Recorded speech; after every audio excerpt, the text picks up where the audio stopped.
Hello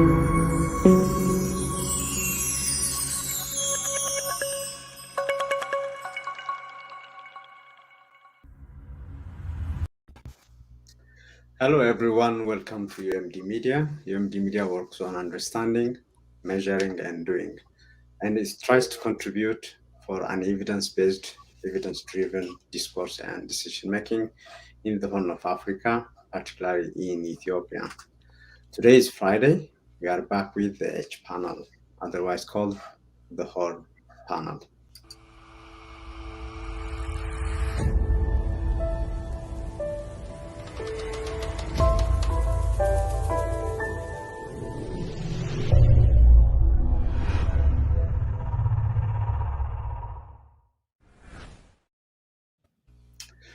Please, those of you who are following us live on Facebook and YouTube, share, subscribe, like, so that many can access this material. We are live on YouTube and Facebook. Today we'll be talking about what joint UN and EHRC, the Ethiopian Human Rights Commission investigation in Tigray, then what? And I'm pleased to have the panel. Today, we are joined by Professor Leskel Gabisa, and the panelists you have heard from last time, Yosef Gabrewot and Faisal Roble are here as well. Gentlemen, welcome again to the H panel. Thank you, thank you, thank you. Great. So as usual, I do the introductions. Maybe I don't have to introduce Faisal Roble and Yusuf Garehewat. They are now have been in the H panel for some time. So I'll be focusing a bit on Professor Hezkel Gabisa, who joined us today. You can check his Facebook on this page. Is gl.gabisa. That's his handle. And on LinkedIn, he is also there. I have just put the link there. Professor Hezkel Gabisa is at Kettering University. He's at the Department of Liberal Studies. You can also access his what he's doing at the Kettering University, and I will be bringing him back on another show here at UMD Media. So with that, you can also follow, as usual, Faisal Roble, very active on Twitter, and Yosef Garehewat. He is into the writing and on medias in both Tigrinya, Amharic, and a lot of his articles are published at asmarino.com. So let's go back to the topic, but maybe in the interest of our audience, we can maybe cover what stood out for you guys the last 7 days since our H panel on Friday. Maybe Faisal, you can also touch on what happened this week in relation to our topic last week. Well, thank you very much, and I'm very happy to see Professor Gabisa to join us. Last time I met him was in Nairobi this past summer. I think what stood out for me was an issue that we touched last week, which was how frustrating it is for the people who are caught in the war in Tigray and the famine that's looming large. And we discussed how possible it could be to do an airdrop for, and even if necessary, no-fly zone for the areas that now need critically food. And one issue that came out this week was the attempt of the United Nations to drop, take food through flight and, small airplanes.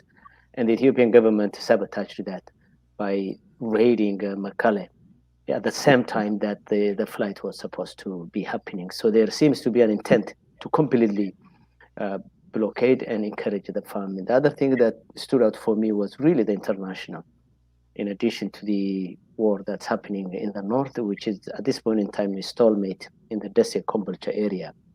But the the foreign minister of Australia took a position and critically criticized Ethiopia. Also, one of the most important congressional members from California, Brad Sherman, also spoke about potentially doing airdrop of food in Tigray. That's really a huge development as far as I'm concerned. And with that, I think I will leave my colleagues to also add. Thank you. Thank you, Faisal. Yusuf, what were the big ticket items for you this week? Well, to me, it's the Desi-Kombolcha front. I'm beginning to understand why Ethiopia is taking that front as a do or die mission. Its huge strategic value stood out for me. If, for example, TDF captures both Kombolcha and Dessie, first, the strategic value is first the eastern escarpment. The eastern escarpment starting from Adigrat all the way to Kombolcha. You can imagine, the upper front. How long it is. It's hundreds of miles. If the Dessie Kombolcha area is a bottleneck, if you have that, it means that the entire Ethiopian army and its allies will have to move away from the entire upper front. That's it has its huge ramifications. First of all, it's a huge relief for Tigray. Second, it will have tens of thousands of soldiers that are already on the defensive, on the escarpments. They can be redeployed on other fronts, which means with huge military ramifications. Then you have the Samara. It will have to leave Samara, which means that drones are not going to fly anymore from Samara.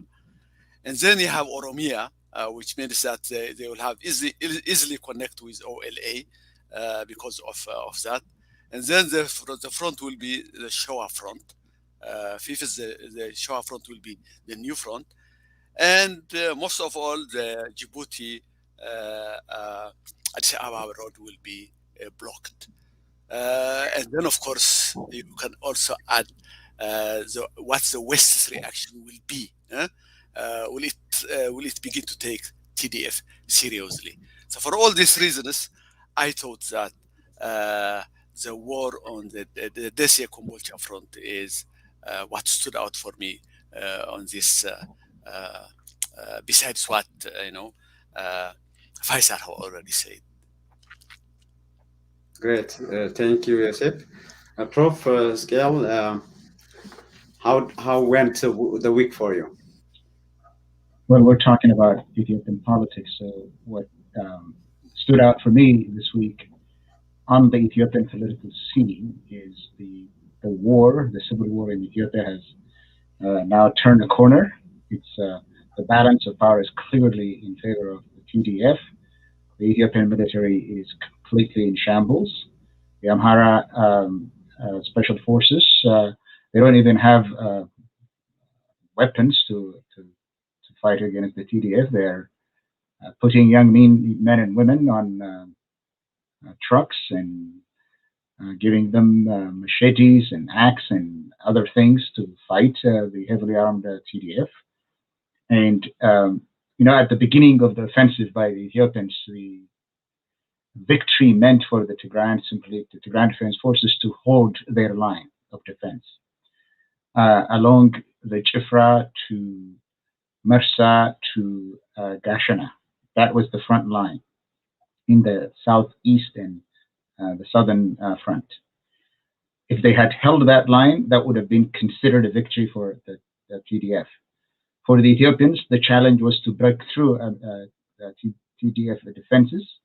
So today, where we stand, as Professor Yusuf was just saying, the line of defense has now moved south to the outskirts of Dessie. The TDF have captured so many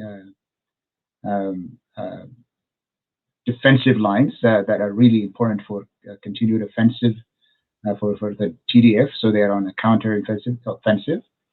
So the Ethiopians not only lost so many divisions, especially on the Chifra front. They lost the elite forces in Ethiopia. The rest are simply recruits, new recruits, and young men and women who were captured by the TDF when they were being interviewed. That you could see 14 years, 15 years were simply rounded up and taken to the war front without any training and without any weapons.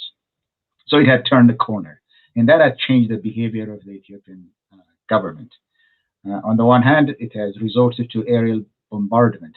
It has no military significance whatsoever because they are dropping dumb bombs from very high altitude. It's not true that the Prime Minister is saying that they could bomb at night and during the day. That they can't do that. They don't have precision bombing, but they claim they could. So it's simply a desperate measure. That's what I saw. And the other thing is that they're openly beginning to call on Western countries to mediate. That's a change in the behavior of the Ethiopian government. And thirdly, they have now resorted to opening a war front in the south, especially to the west, to fight the OLA. It's not that they're going to be able to fight the OLA in the west. They're trying to push them out of the center to the peripheries of Ethiopia, but it is also another diversionary tactic, simply to play the public relations role purpose of saying that we can fight so many fronts and so many fronts at the same time. That's basically what the war has become. And because of that, the other thing that I would say, and I will stop with this, is what the international community is thinking at this point has also become clear this week with the article that was authored by the EU representative in the Horn of Africa until very recently, and then an American diplomat who actually oversaw or participated in the Dayton peace process. So what the world community, these two, the EU and the US former diplomats, are suggesting is that sanctions are a good leverage. They're not going to work. They're not going to be enough. Military intervention and occupation is out of the question. So at this point in time, what the international community is thinking is that Ethiopians themselves cannot resolve it. What Ethiopia needs is a Dayton peace process type. Remember, the Dayton peace process is what actually brought an end to the disintegration of Yugoslavia. So that's probably what the international community is thinking. These two things stand out this week. Thank you so much. I think Faisal, you want to intervene? Yeah, I'm glad he mentioned the Dayton model, which I wrote an article this week on Warder News, and I tweeted, I think. And one of the authors of that article, Motion, was part of the Dayton implementation leaders who worked on the Dayton itself and the EU rep. So basically, as Scale said, I think the world sees that up to this point, the pleas and appeals to settle this within all the framework of Ethiopians talking through some low-level mediator has failed. So the next approach is that Dayton model, and even recommended to either fund and empower Mr. Fulton, or even go higher and establish a more powerful office. So basically, for us who have been studying Ethiopia, we have known that it is a failed state. Actually, Abiy currently is sitting on a failed state. The question is, how do you manage that failed state? I think that's where the world is. That's where most of the Ethiopians who are from the peripheral regions would like to read the conditions in which we are. Some people may differ. The other thing I like to quickly touch about the Mekelle bombardment. I lived in 2 Ethiopian bombardment in the 1977. Jijiga was bombarded several times. And this week I tweeted to just go back and look at the Ethiopian Air Force and its history and what it had been doing. Basically, the first bombardment that Ethiopian Air Force managed was in the 1940s against Somalis and the Wayanes. It has done in the 60s massively in the Somali region, at least as far as I know. In 1977, there was a massive carpet, bombardment of Somali regions, but at the same time in Bale, in Eritrea, Musuwa, and in parts of Tigray. And then in 2010 to 2014, literally the Somali region was blockaded, only fought against the Somalis because of the ONLF with air bombardment. In 2021, the Ethiopian Air Force once again hits one of the most populous cities in Ethiopia itself. This is really a narrative that captures the image of what the Ethiopian state is. It has always been a state that cares less about the people who are there and more about the faint idea of Ethiopian sovereignty and Ethiopian geography and the landscape as opposed to the people. So the story that the Mekelle bombardment tells us to the rest of the world, at least in this time around, and to us, is that this is really a very serious state that the world has understudied up to this time. Those of us who lived it through knew about it. Now the world sees what we have been seeing for a long time, and the ramification of this would go far. Thank you. Talking about Ethiopian Air Force, correct me if I'm wrong, Professor Hezkel, on in Wolaga, I think it has been bombarded as well over the past maybe how many years? Recently, right? At least it was not getting the attention it should get. Maybe it was done in blackout. Yeah, I think it was in 2019 when the first offensive, the ENDF offensive, was sent at the Ethiopian Air Force. They used the helicopter gunships and bombed two villages. One is Begi in western, it's about 50 kilometers from the border with the Sudan, in the central part of what used to be Wallaka. And another is in Kidami, it's in Kellam Wallaka. It was supposed ostensibly a training ground, but it was a helicopter gunship that they used to bombard Wallaka. So that indeed happened in 2019, I suspect. But again, this air bombardment towards the end of the Derg War as well, almost a month before Mengistu fled. The Ethiopian Air Force bombed Shire and Mekelle as well. It is towards the end that when they're running out of options. This is really what shows that they're in desperation, but of course, no one in the history of warfare had won war from the air. So they're losing on the ground. There is nothing on the ground to stand before the TDF. Now it's a drama to show Ethiopians who support the war indiscriminately, who support the war, to show them on television that they're bombarding Mekelle. It is simply to show up support for continued financial and military support for the war in the north. With that, I think what stood out for me, among other things, is the HR 445. This is a resolution from the House Foreign Affairs. It was passed yesterday. And what attracted my attention was actually the number of co-sponsors just rapidly went in the last 2 days from 3, I guess, to 27.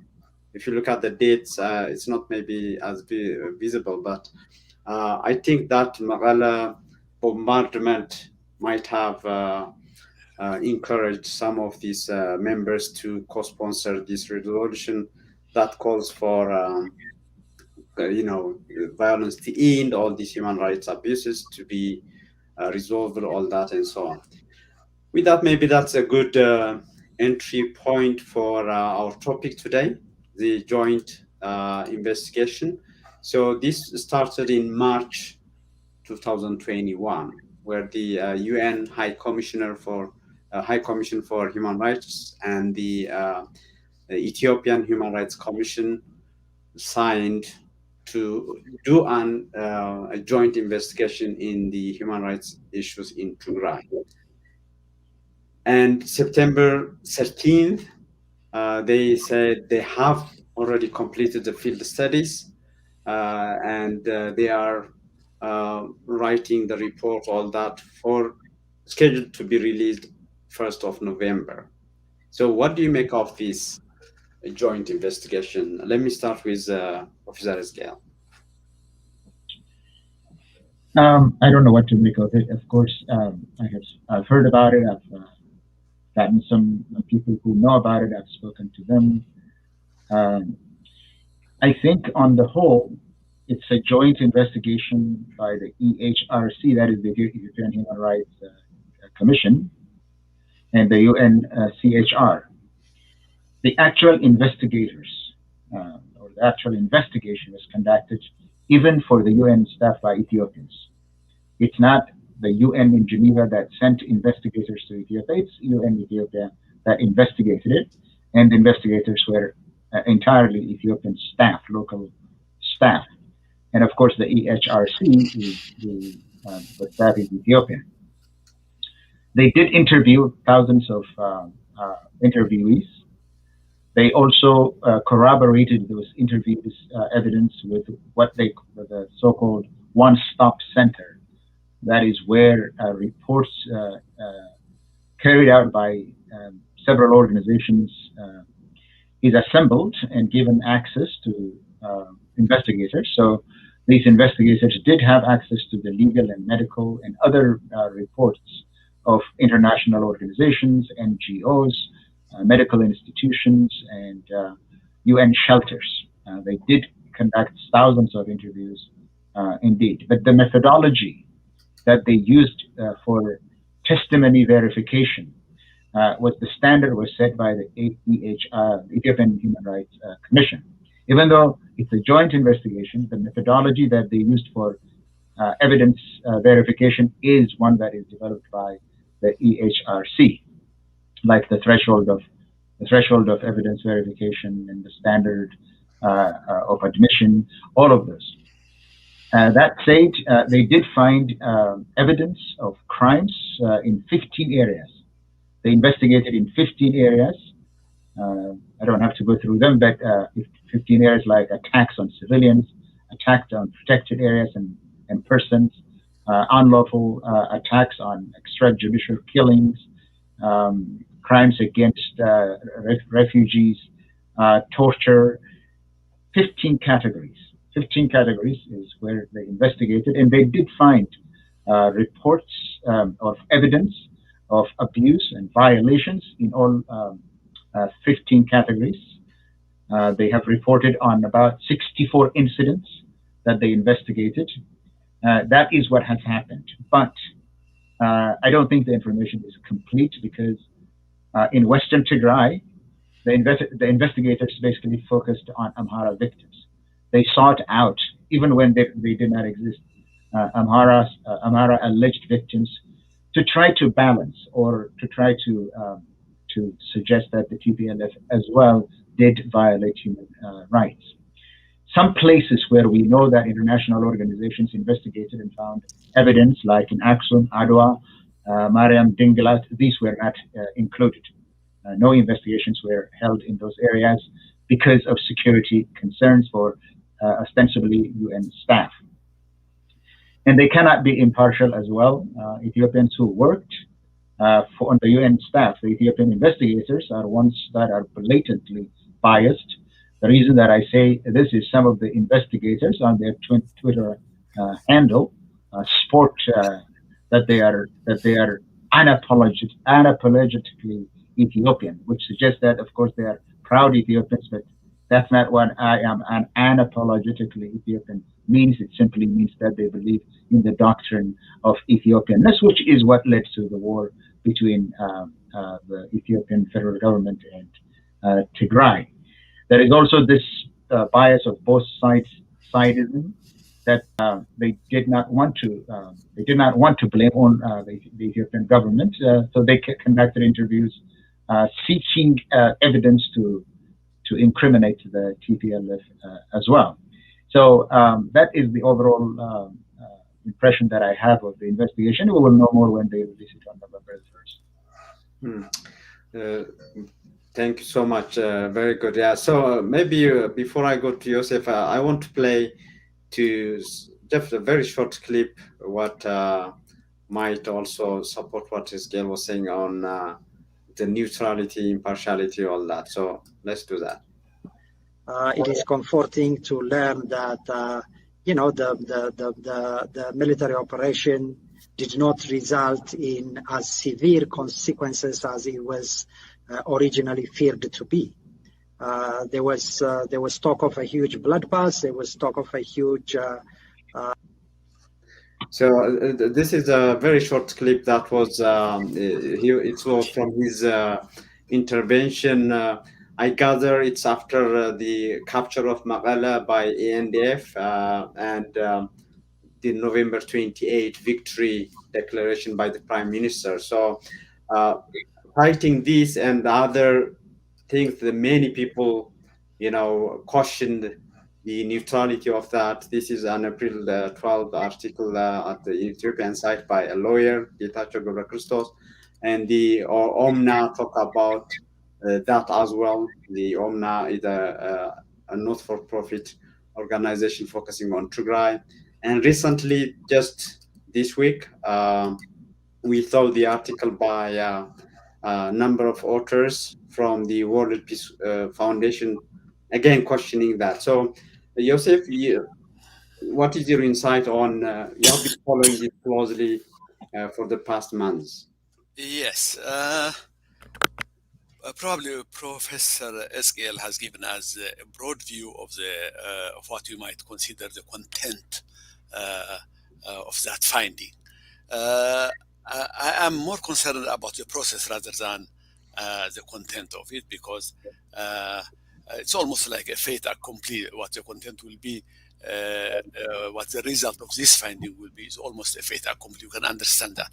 To me, the most puzzling part is, why did the UN accept this joint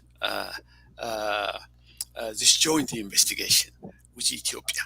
Because I keep looking at there is a pattern. A pattern has been evolving inside the UN, where there is this pattern of a triangle. I call it vicious triangle. It's as in vicious circle, but it has this triangular shape, and you could see it whenever Ethiopia offers a proposal. Usually it's a preemptive proposal. Then quickly the UN chief accepts it with the same, probably with the same goal, in order to derail an alternative. And then there comes a third point. In this case, the Daniel Bekele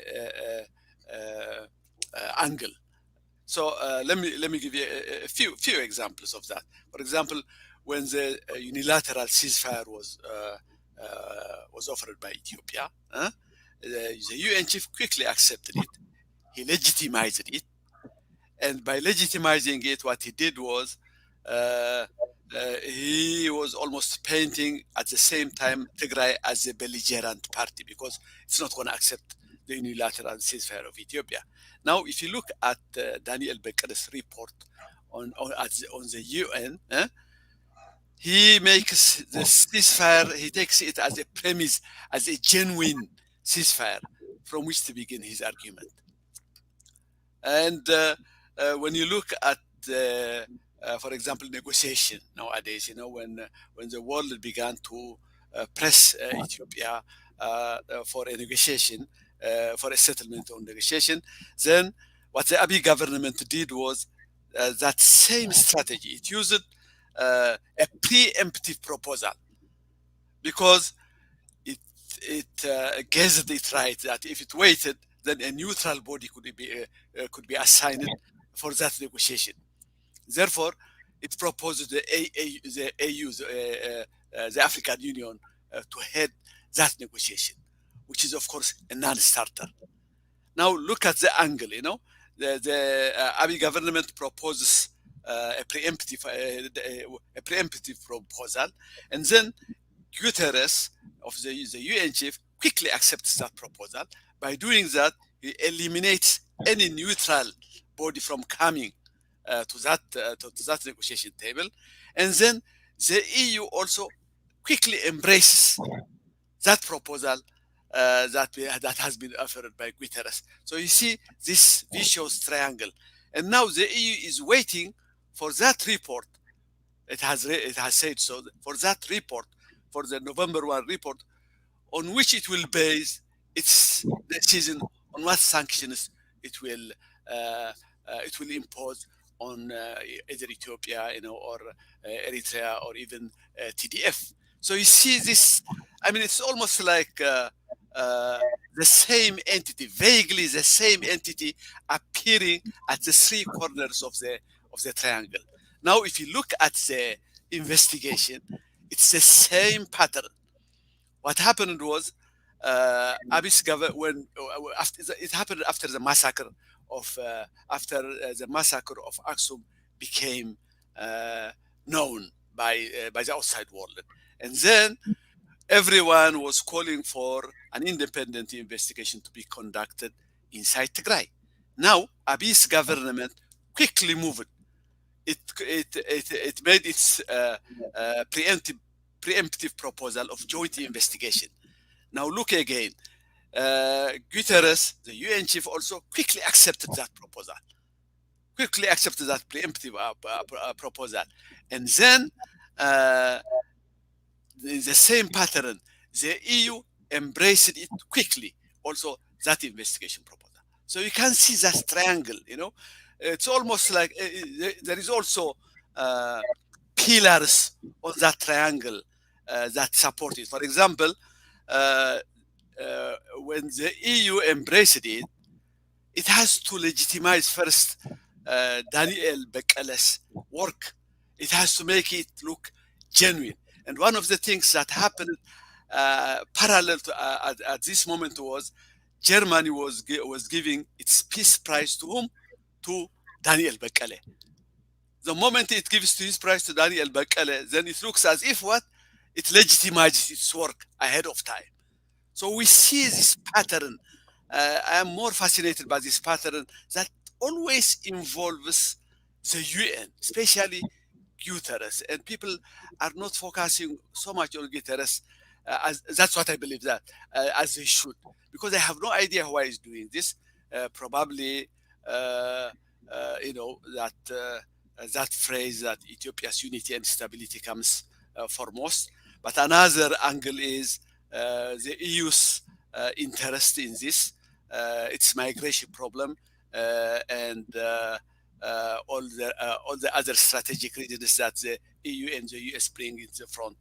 But to me, it is that angle, that vicious triangle that comes up again and again that has fascinated me about this investigation, about this joint investigation. Great, thank you, Josip. Faisal, add on what you think of this joint investigation itself. But I want you also to continue with the outlook, given that November 4, we are just maybe 10 days from November 1st. And then the fact that Josip mentioned the EU, even some suspect as well the US, is waiting for the report to come out so that they base any potential sanction on the outcome of that. And we know Daniel Bekkele, when there was this report of November 13, when they were speaking at the Human Rights Council, I think in Geneva. I just want to share this one so that you can comment as well on that. The both sidism Hizkiel mentioned is clearly here if I play this one. So this is Daniel Bekkele speaking on the completion of the field report, and he talks about how the international community should be careful in terms of making conclusions and so on. Their efforts to ensure uninterrupted and improved provision of humanitarian assistance to civilians in Tigray and neighboring regions. The slow but gradual overtures to negotiation from both sides and some initiatives proposed by the international community are encouraging. However, if Ethiopia's international partners trying to address the human rights crisis are to have a meaningful and constructive role, they should always work with full understanding of history and context of this complex political crisis. Let me conclude by saying that the Council members and the international community should be really cognizant that it is still people of Ethiopia who have the highest stake in putting an end to the suffering of fellow Ethiopians. It's a principle that defines national sovereignty, but it is also a human standard to live up to. This requires the humility to understand that there is no political righteousness or no just cause, that no amount of political righteousness and just cause can justify the extent of the human suffering we have lived through other people and other country during this war. It also requires the humility to understand that the available national, legal, and institutional parameters are far from being perfect, but they remain, in every sense, the most relevant and the most cost-effective tools for addressing the human rights crisis, as well as finding a sustainable solution out of this war. Therefore, we urge all parties to the conflict, as well as the Faisal, I just wanted to play this because the World Peace Foundation article argues that it's based on annotation of this speech and the speech by the High Commissioner. They argue that this is directly the government talking points from the Prime Minister and his officials. So, Faisal, your take on that? Yeah, well, I want to really thank Scale and Yosef for really tackling this issue in a very capable way. I will not go back to the details. I think Scale did an excellent job to tell us the methodology and everything that's involved. First of all, I think people need to ask a serious question as to who is the Ethiopian Human Rights Commission. It's a government entity. That's number one. The second thing is that the United Nations is working not with the victims, but with a sovereign, quote unquote, sovereign state called Ethiopia. So it has to walk on a thin line to make sure that the aspect of Ethiopian sovereignty is respected, because otherwise Ethiopia can walk away from the whole process. And I was really struck by that videotape when I watched this week, the sort of like pairing of Daniel and the Ethiopian Attorney General probably flew on the same flight, came to the same, stayed at the same hotel, drafted their work together. So in a way, the audience is not really for us. The people who will be consuming the information and the findings that will come out of this exercise is not really the victims, the Tigrayan people or the rest of the Ethiopians. It would be the Ethiopian government as well as the United Nations, and these are partners in a way. There's a cliche at the UN that says, if you want to kill a project or soften the edges of a project, establish a commission, give a commission to that. So I don't really expect much from this thing to come. I think when this issue was initiated and this commission was established, you have to understand that nobody consulted the TPLF. As a matter of fact, in the eyes of Ethiopia, the TPLF TDF is quote unquote a terrorist entity, which means none of the researchers, none of the people who are gathering information are expected to talk to that side. They are barred from talking to that side. So the side you are getting, in addition to what Scale described, the foot soldiers who are collecting the data, the methodologies and all that, at the same time, the UN at the end of the day will try to strike a very soft line which would be acceptable to Ethiopia. And the whole intent of this commission is to really, in a way, water down the widely expected layered sanctions that several countries, including the United States of America, were expected to do. So these findings, when it's presented, will cover will be a cover for countries like the US, not to be as harsh as we would like, but to just soften the layers. If you watch that video that Ketacho shared with us, it's a long video. After this, guru is talk about,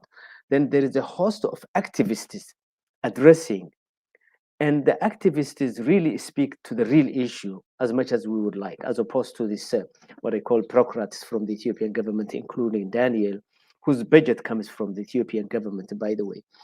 So once this is released and the findings are published, countries like the the U.S. government and the State Department can speak now to the activists who lobby for human rights issues and say, well, we're implementing the findings that was done by the human rights groups, both at the UN level as well as at the Ethiopian. In a conclusion, I don't think we should take this as a serious. Really, we would have liked it to be a serious finding so that countries can use as a ground for increasing their sanctions. But I think we have to understand that the UN will never cross a sitting country. Abiy is still a Nobel Prize laureate holding it. Nobody even suggested in the West to even tamper with that. So I'm not expecting big things to happen, like both my colleagues really implied. The consumers are not us. The consumers are the Ethiopian government, the UN bureaucracy, and some countries who would like to soften their position towards Ethiopia. This is going to be a huge propaganda bonanza for Abiy and his team when it comes out. And it's a very disappointing. And in my opinion, neither Ola, which has been ignored in this study, the entire Oromo situation is, ignored, as much as they pulled in the Amara issue and the Afar. Probably there is more hurt and damage and casualty levied against the Oromo regions than the entire Afar, and that whole area is completely ignored. So I think TDF, Ola need to find an alternative to these findings. They shouldn't expect much from the finding. Great. Thank you so much, Faisal. We'll be covering the outlook, what will be coming, and you have started on that. So maybe we will start with Yosef this time. And if you look at my cadre, that's, I think, what was relevant in terms of what Faisal said. Abiy seizing what would come out of this report. So he did see the opportunity of taking the EHRC's report on my cadre. That was very fast and one-sided. And of course, Daniel was cautioned about that. And he was forced to admit that it was kind of one-sided, right? So what do you see, Joseph, coming out of this November 1st release? And how would these actors that you are articulating in terms of their role so far and how they will be or might be using it? And you can also connect with what TDF might do in the coming days that might change the landscape, whether this would be relevant or not. Yosef, you are muted. Faisal has covered probably that question. I mean, you don't expect anything. I said at the beginning, it's a fait accompli or almost a foregone conclusion. The idea of any kind of organization, be it humanitarian or any other organization that works independent of the influence of the Ethiopian government, doesn't exist at all in Ethiopia. Look at for example, at the media. Things like was it Addis Standard, I believe, and then there was Ethio Forum, and then was there another one. A number of media outlets that seem to be veer away from what the government wants to hear, wants the people to hear, were shut off, and it's their journalists detained. So there is, I mean, literally, we can say that there is no government, there is no organization inside Ethiopia that's outside the influence of the government. So if we are working with that, to me, it's almost futile to talk about the details of what these people are doing inside Ethiopia. I mean, it's like questioning what the government is doing in Tigray, you know. So the Maikadra issue, we have seen how it has given extra ammunition to the government. You know, for example, in those few months, it became impossible for Tigray to tell what was going on inside Tigray. It took almost a month or 2 months after that to see what was happening inside Tigray. So it's always about giving a cover for Ethiopia. That's why I kept mentioning, you know, that phenomena, that triangle. You know, you could see it from the very beginning. For example, the Nobel Prize gave a cover to Abiy, and you could see Guterres, for example, appearing in Jeddah, blessing the peace accord. And then immediately after that, of course, it took some months, he was nominated for the Nobel Peace Prize. And then the UN lifted, there was a charm offensive conducted by Abiy, and the UN lifted the sanctions of Eritrea, and Eritrea was being rearmed. So you could see that kind of angle coming up again and again and again and again. Now, what do we expect from this? It's the same. I mean, I don't have any different answer than what Ezekiel and Faisal has given. It will come out, of course, as a watered down version of what is happening inside Ethiopia, and especially inside Tigray.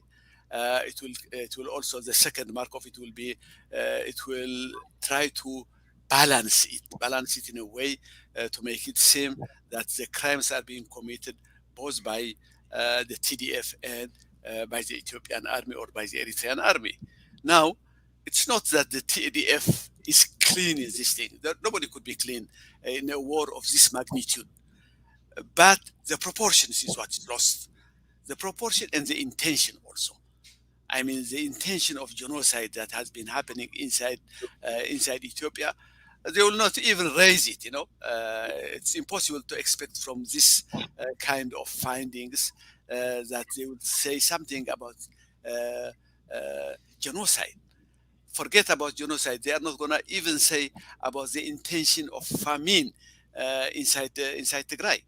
So what this will do is, of course, especially the EU is what I suspect, you know, because it has been making this continuous, you know, proclamation of saying that we are waiting for this, you know, they were blessing it. And I always see this connection between EU and Guterres. And so it's a foregone conclusion. Probably, you know, what I'm hoping is a little bit of on the US side, if they could come up with some kind of sanctions despite all of this, because they have been saying a lot about it, you know.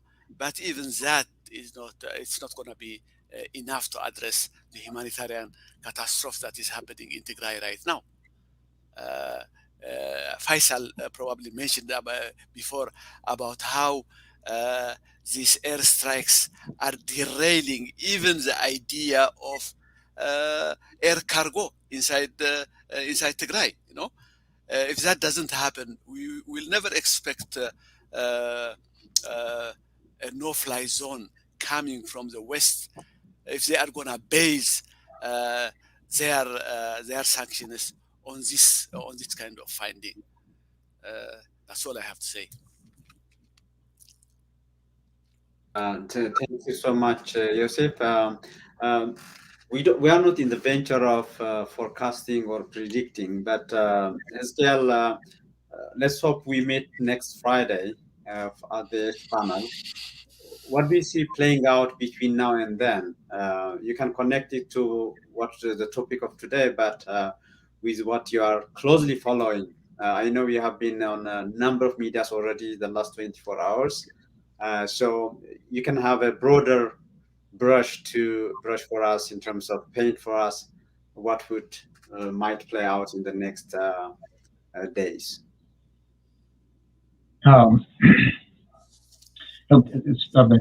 Just a comment on the human rights report. What do we expect when it comes out?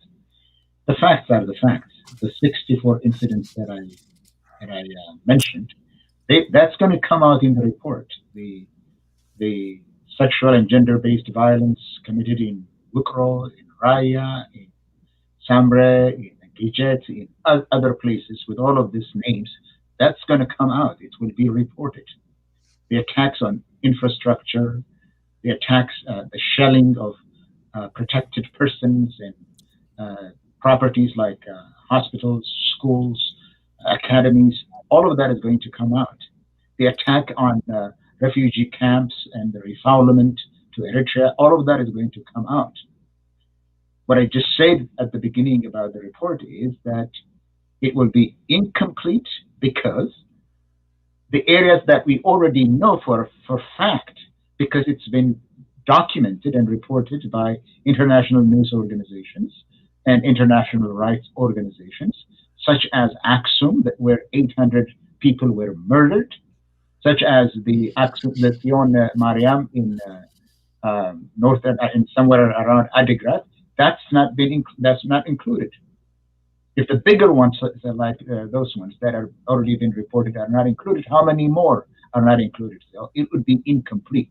The information is going to be incomplete. The interpretation is going to be biased. That is clear.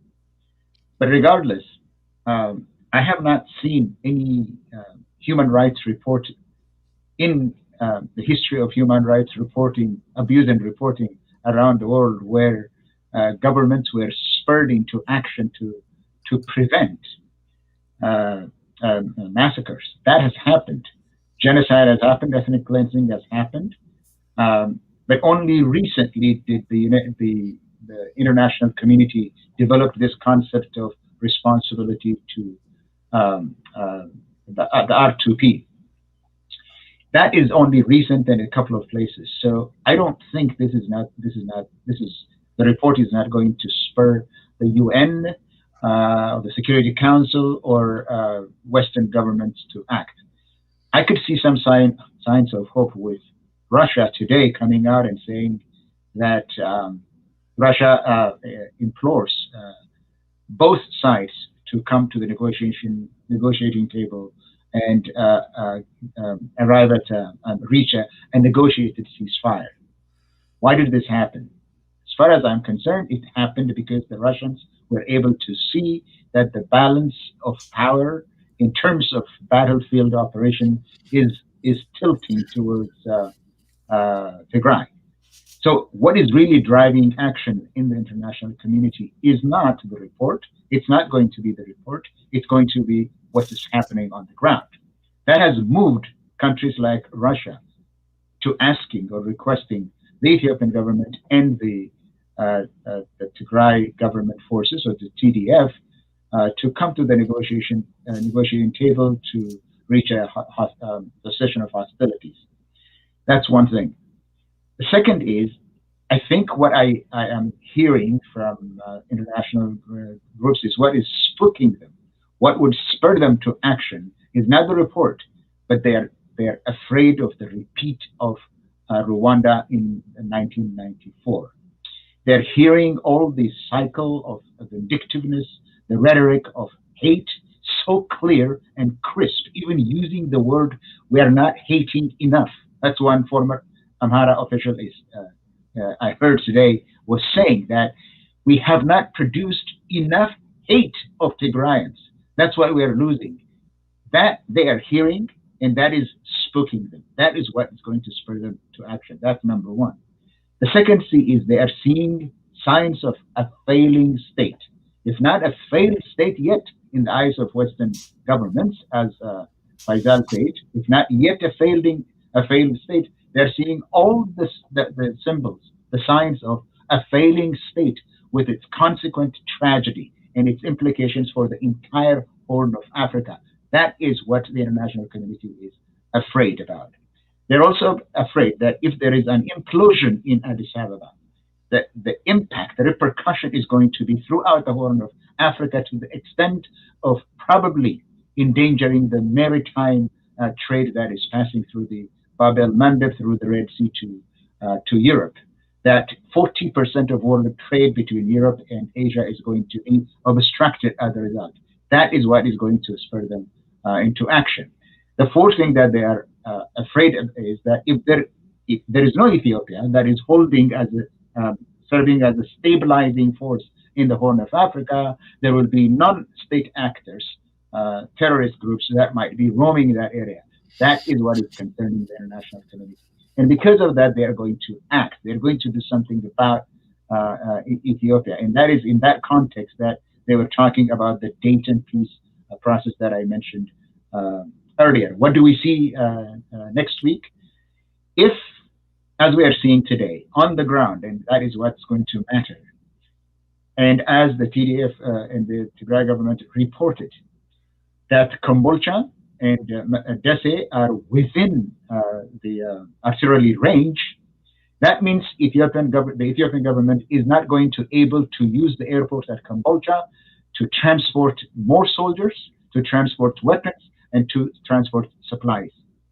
If it cannot do that, then the defensive line, or the line of the front line, is going to move further south. People are going to move out of Dese as they are doing right now. In fact, people are really preparing and packing in Debre Birhan. So next week, if as reported, things are unfolding and Dese and Kombolcha fail, then that would be a real turning point in the inexorable decline of the 1 year or the 1 week old prosperity government.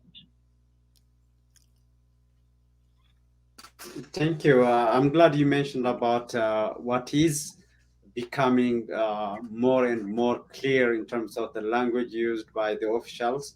I just want to play for our viewers. This is a very disturbing development in terms of what they are asking people to do. So let me play that here.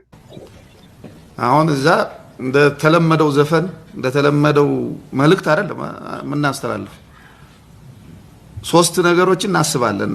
አንደኛው ገና ያልገባው አለ። አሁን ማማራሙ የጥላትን አስከፊነት እና የጥላትን ገመና በደንብ አድርጎ ማሳየት መቻል አለበት ኪነቱ። ስለዚህ ጥላቻ ማዳበር አለበት የራሳችን ህዝብ ራሱ። እነሱ በሚጠሉን በ50% እንኳን ምንጠላቸው አይመስለኝም። እነሱ በሚጠሉ ልክ ብንጠላቸው በጣም ጥሩ ነው። እሱን ካልቻለን 50% እንኳን የሚጠላ ጥላቻ ወደ ውስጥ መግባት አለበት። አንድን ጦርነት ድል ከሚያደርጉት ነገሮች አንዱ ጥላቻ ነው። በጥላት ላይ ጥላቻ መፍጠር መቻል አለበት እና በደንብ የሚንገበገብ አሁን እዚህ ስታነሱት እንደነበረ ህዝቡ ወደዛ መምጣት አለበት። ጥላቻ ምሬት ሰቆ Yeah, so that's a very disturbing one. And Johannes Bayalo is a senior leader in the Prosperity Party, and he's currently serving as the director of the Institute for Strategic Affairs. That's a federal institute, government institute. So maybe we can finish today's H panel by hearing your final word. So Faisal, what is your final word for today? You are muted. Let me just unmute you. Yeah, this guy in the video is one of many thousands of ignorant people now having power positions in Ethiopia. So it's not really surprising. This line of rationalization runs all the way from Abiy down to people like him. And, I don't expect much from the UN and its report, but I do put premium value on working with each country, particularly with US elected members and congressional folks, because I don't think the UN has had ever had a teeth in terms of its resolutions or what have you. If the UN had teeth, we could have seen a lot of change in South Africa for years and years, or even for that matter in the Middle East. So I think, as I said earlier, it's going to be a huge consumption politically for Abiy and his team, that both sides are wrong kind of thing. And they have already prepared the grounds for that. I think I share with the sentiment that Ethiopia is close to having and showing attributes of a failed state, probably past, in my opinion, I think failing state stage. I think it failed. I think one factor that I would expect in the coming few weeks to be more energetic and put a lot of effort would be the Oromo factor. I think I don't know how Kombolcha and Desse would fall into the hands of TDF within the coming week because of the fact that both of them are population centers. It would be very difficult for TDF to strike and bombard. If anything, they would expect people to leave, and as Scale said, probably hit the airport and make the two airports dysfunctional so that the Addis Ababa government doesn't use those two. Other than that, Ethiopian history tells us that reconciliation and compromise doesn't work with the center, because power is no longer politics in Ethiopia. Power is cultural supremacy, ethnic chauvinism, and what have you. So with that, you cannot really change it through negotiation. So one side has to win. It has happened in the past, where TPLF and other forces such as Oromo Gurubis and with the help of Eritrea, change came. I think in the current situation in Ethiopia, it's not sustainable. I would expect three potential outcomes. If the Dayton model works and people do not agree, Ethiopia could easily disintegrate. And as Scale touched, the ramifications are huge. If the West doesn't want to see that huge ramification, both to the local people as well as to international maritime trade, I think they should have changed. They have to change the status quo. That's number one.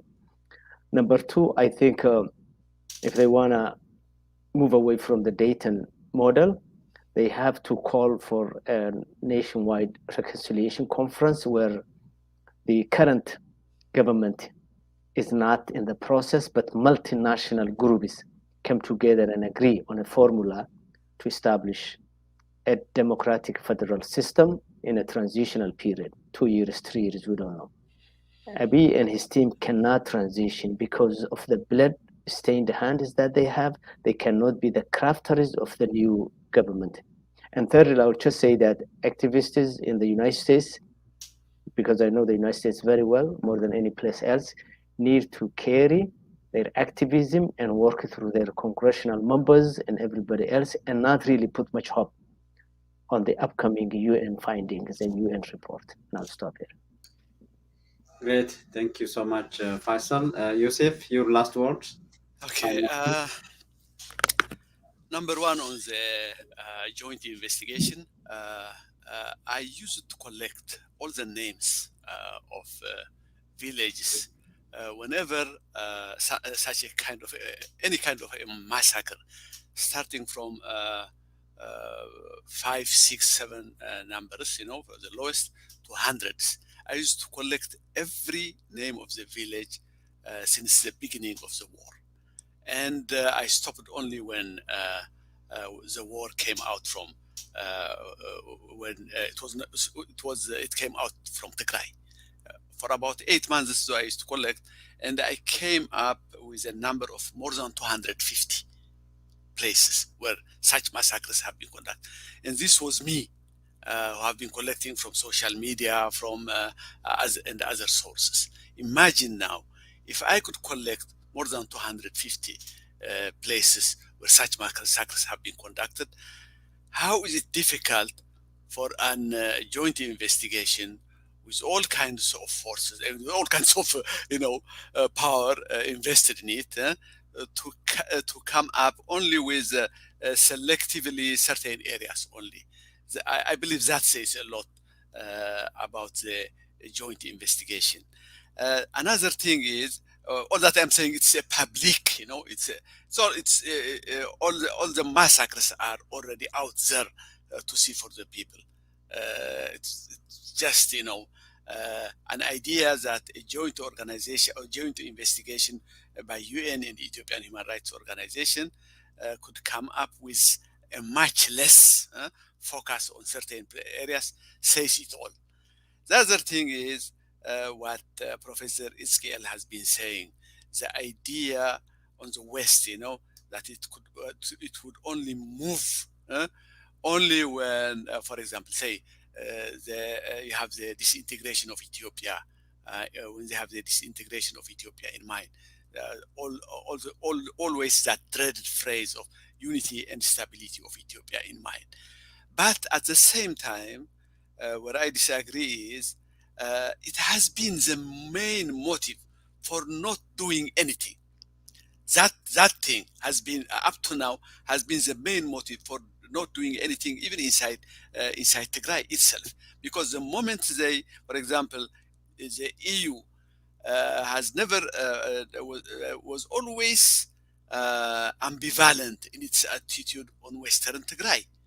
It never insisted that the Amhara forces have to leave Western Tigray, precisely because it was afraid of the ramifications of an area, of a free area where millions of refugees could come through to the Sudan. So it has its own migration problem in mind. It prioritized the migration problem. Now, it prioritizes the migration problem inside Tigray. It also prioritizes the migration problem in the bigger Ethiopia, which means that if there is a disintegration in Ethiopia, you would have to expect probably 10 million or more than that or more people as refugees, be it in Sudan or other areas. So it's, to me, it has been the very idea of keeping, of prioritizing Ethiopia's unity and sovereignty so far has been a reason for not doing anything. Hopefully now, given that the Tigrayan liberation, the TDF is marching toward this, let's say, toward Shoa, hopefully they will change their mind, because the very thing that they feared is coming precisely because they haven't done anything so far. Thank you.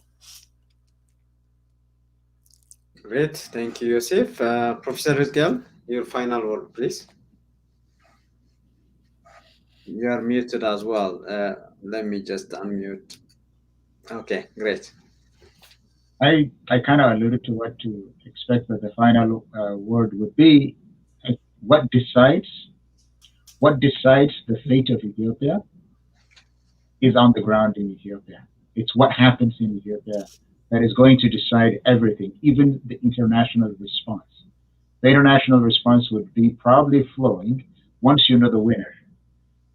But one more evidence that I saw today, and I kept referring to today, is even investors were hedging their bets. They were thinking that the Ethiopian side was going to win, and they were still preparing until last week to go ahead and invest in Ethiopia once the Ethiopian government had won the war. Now, when Moody is downgrading the investment outlook, and the credit agencies are downgrading to less than junk, that tells you that they're not thinking that the Ethiopian side is not winning. So that is going to have an effect on the behavior of diplomats and government officials. When they see that the tide is turning, they will follow that tide. That's a great point in terms of the highlights of the week, as well as what will influence, what will play out in the coming days. I thank you very much, all of you, for joining me today at the H panel, and hope to see all of you next week as we follow what's happening in Tigray and beyond. And Ola and Debre Brahan was mentioned. That's very close to Addis Ababa, 130 kilometers maybe. And the curfew is declared there because of circumstances. Thank you and good night. Thank you.